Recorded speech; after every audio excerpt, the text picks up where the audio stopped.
Welcome to a brand new episode of CNB. I am in New York City for the annual New York International Auto Show. Lots to take you through. There's some big highlights on the program that we want to quickly run through, so let me not waste another minute and head inside the Javits Center.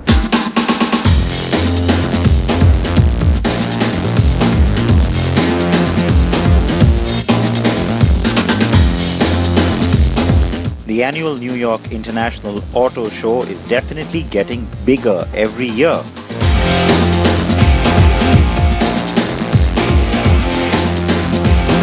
This time we're seeing some key global debuts as well, and I'm going to now run you through our highlights from the show.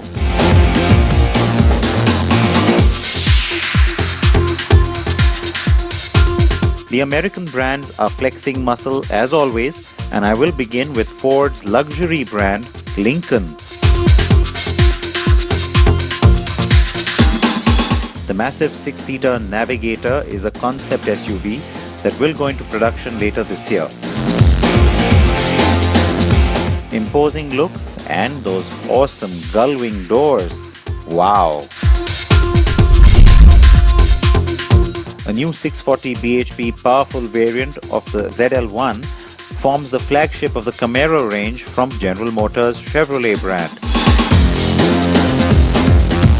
The car looking like $1 million in red. Also getting attention is the new Bolt EV, a Jazz-sized all-electric car.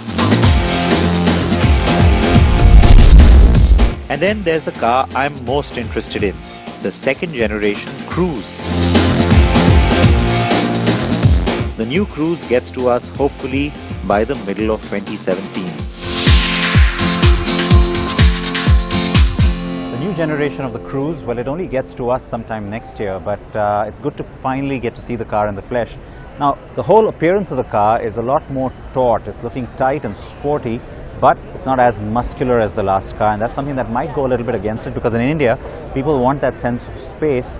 Here you're getting a more compact sense from the car's design. The face, though, I have to say, very attractive, very contemporary, very modern, and well, we certainly need something to shake up in this segment.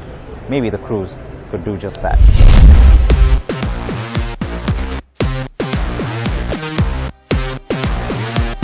Cadillac is another brand that we keep waiting for. The new Q5 rival seen here. The XT5 would certainly be the right choice of vehicle for India, isn't it? Staying American with Fiat Chrysler's Jeep brand, which gets to us this year. But what I would like to see come to us, the muscle cars from Dodge. The Charger and Challenger looking stunning in the bright blues and oranges. The Challenger's supercharged 6.2-litre Hemi Hellcat V8 engine is also on display. It puts out 707 bhp and 881 Nm, by the way. Dodge also showing off its 8.4-litre 645 bhp Viper ACR. Now the other supercharged beast, the Jaguar SVR. Now, the SVR version of the F-Type debuted at the Geneva Motor Show just a few days ago, so it's making its North American debut here. I'm seeing it for the first time, and I can tell you that unlike most motor show displays or unveils, there was something a little bit different that we got to do with this car, and it wasn't in here, it was out on the open road last night. Alright everyone, we're closing out a tunnel now!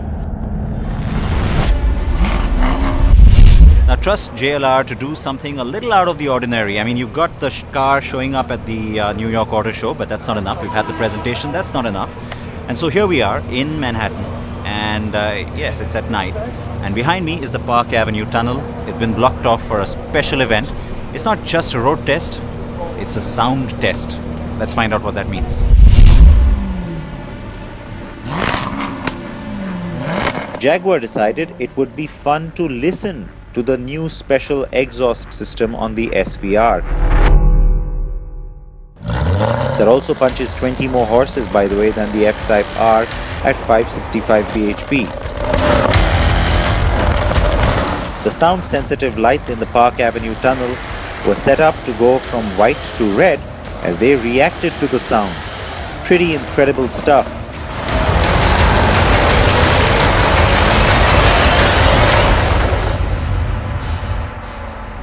Perfect. Right. Enjoy that? Oh yeah.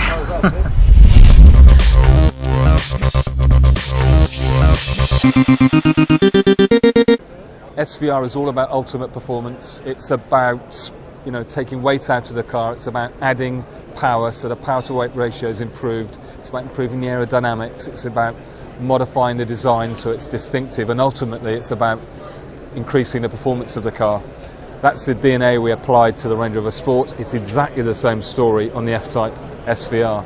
So it's lighter, it's got the 575 PS engine, it's got better power to weight ratio clearly. It's about 25 kilograms lighter in its purest form. It has actually up to 50 kilograms lighter if you apply the carbon fibre options.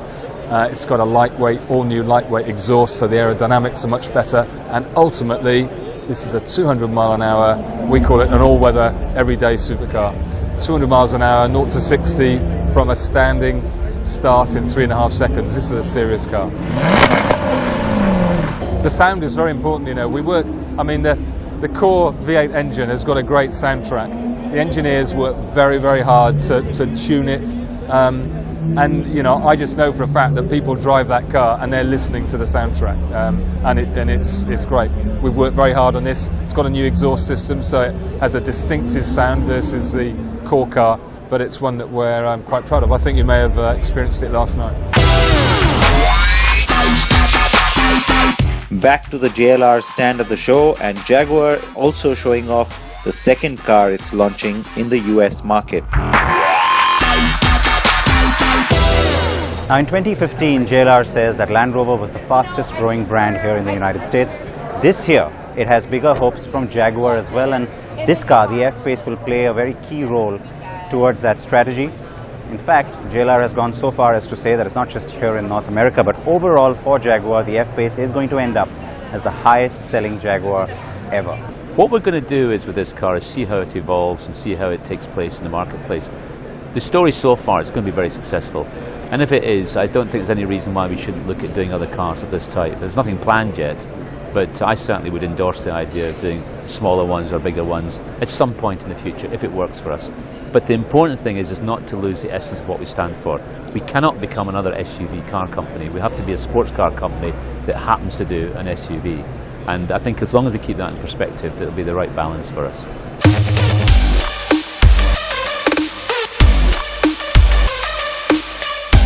Mazda has my favorite car at the show, the MX-5 RF. A sexy, retractable fastback version of its flagship MX-5 Roadster. Honda showed a Civic prototype at Geneva and is still calling it the Civic hatchback concept here in New York. Now I wish Honda would bring this to India. Hyundai is showing its Geneva debut, the new Prius Fighter Ioniq. It's on show in its all-electric, regular hybrid and plug-in hybrid avatars.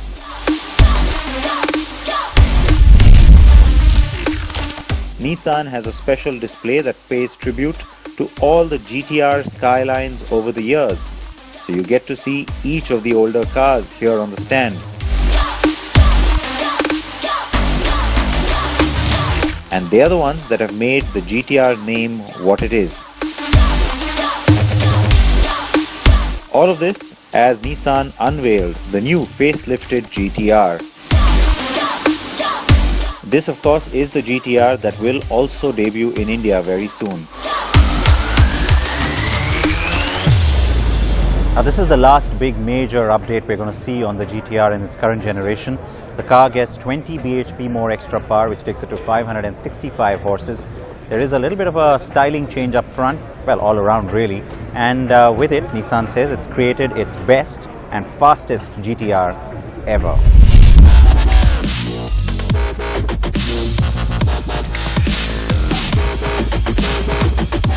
I looked for the Lexus RX 350 because it will likely be the first model we get in India when the brand launches. But I instead found this Jeremy Scott version of it from the New York Fashion Week. Yikes!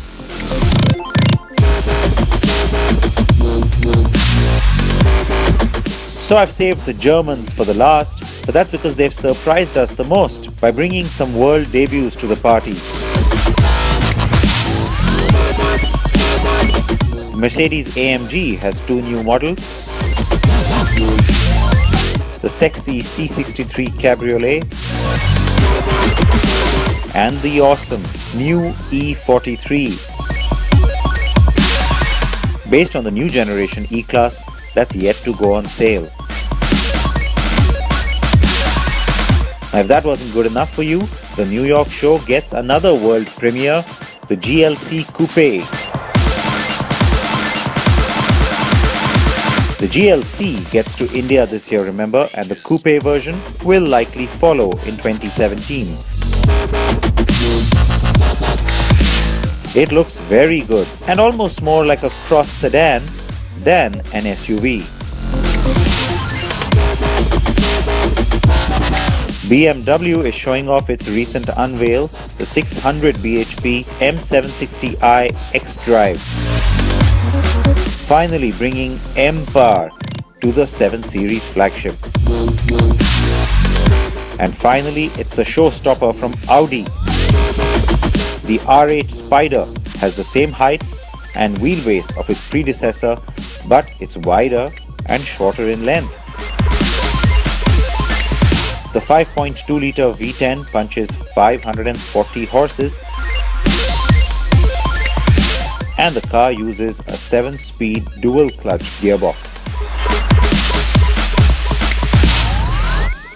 So I hope you liked what we brought you from the New York Auto Show. We come back here every year, and remember that you have to also get in on the program next week to catch all the highlights from the World Car Awards. That's something to look forward to. For now, let's slip into a very short break here on CNB. We see you on the other side of that break with another car review.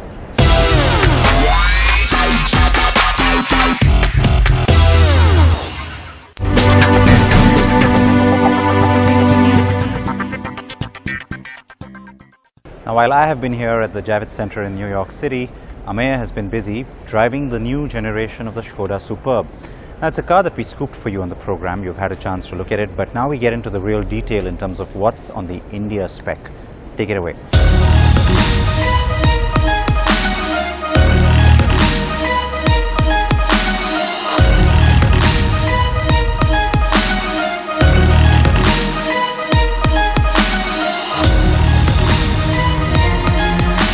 It was almost like the reasonably well-to-do man's limousine. The Skoda Superb definitely carries quite a reputation in India, and now the new car does even more.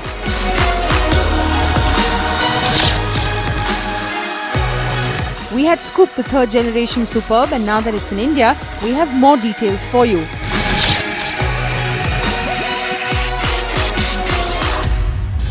So there are a few design elements from the Octavia that the new Superb gets. But what the Superb has different is that it's taller, it's wider than the previous generation. Actually, it's based on the same platform, the B8, as the Volkswagen Passat. But there is a difference now. The limo kind of styling that you saw at the rear is gone, and it's now replaced with a nice coupe-ish kind of look. But there is more to that. This one's taller and even wider than the previous generation. But does it have an effect on the handling then? Well, for the time being, when it comes to looks, it simply stays good to its name, and that is Superb.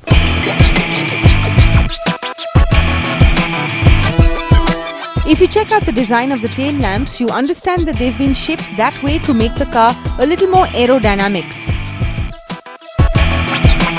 Considering that the man responsible for the Bugatti Veyron is at the helm of affairs at Skoda's design department, one should expect this. What really works is that there's no overdose of chrome to force a premium look. Instead, the crystalline elements work their magic on the car and let it do all the talking. The new Superb is 6mm taller and 47mm wider than the previous generation. The wheelbase too has increased and it now stands at 2841mm. So there's more legroom on offer. Ideal then to be chauffeur driven. But would you ever want to drive it?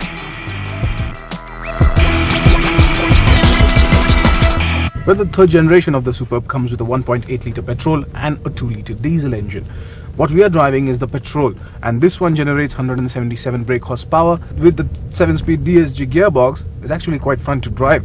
The flappy paddle gearbox is very responsive and addresses your commands very quickly.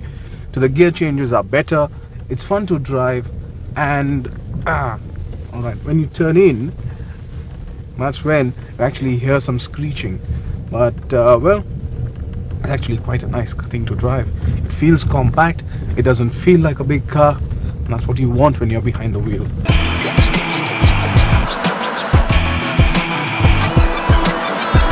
The petrol also has a manual option, by the way.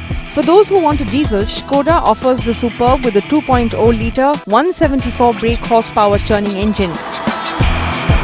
The car may be eager and willing, but it's also extremely comfortable. It soaks up all the undulations, it makes you feel at ease, the ideal combination then of luxury and lunacy. However, it is at such times that you get greedy and start wanting more, and the Superb doesn't disappoint. There is no dearth of luxury either. It comes loaded to the brim with features like bi-xenon headlamp, electronic stability control, a panoramic sunroof, now without a rotary knob, 12-way electric adjust driver seat, a 6.5-inch touchscreen infotainment unit with SmartLink, Apple CarPlay and Android Auto, among others. The Lauren and Clement version comes with even more, and that includes a Canton sound system which comes with 12 speakers, including one in the center and a subwoofer, which blows your mind away because the sound surrounds you and all you can do is surrender. There's also ambient interior lighting, driver fatigue detection system, a 12-way electric adjust passenger seat and a 3-zone climate control system and umbrella holder. There's also a remote-controlled opening and closing system for the boot lid. Now, the previous gen had a twin body, but this is just a hatch, and Skoda seems to have taken notes from the Octavia to make it that way. On the safety front, 8 airbags come as part of standard equipment. The petrol variant of the Superb starts at 23,82,000 rupees and goes right up to 28,25,000. The diesel starts at around 27 lakh and goes up to just under 31 lakh rupees. All prices are ex-showroom Delhi. With the Superb, Skoda has managed to appeal to both those who want to be chauffeur-driven and those who want to get behind the wheel. However, there is a bit of gloom for those who want to book the diesel variant. The company is currently accepting bookings, but the deliveries of the car will only begin in April, and that means you'll have to wait your turn. But it sure looks like a car that's worth the wait.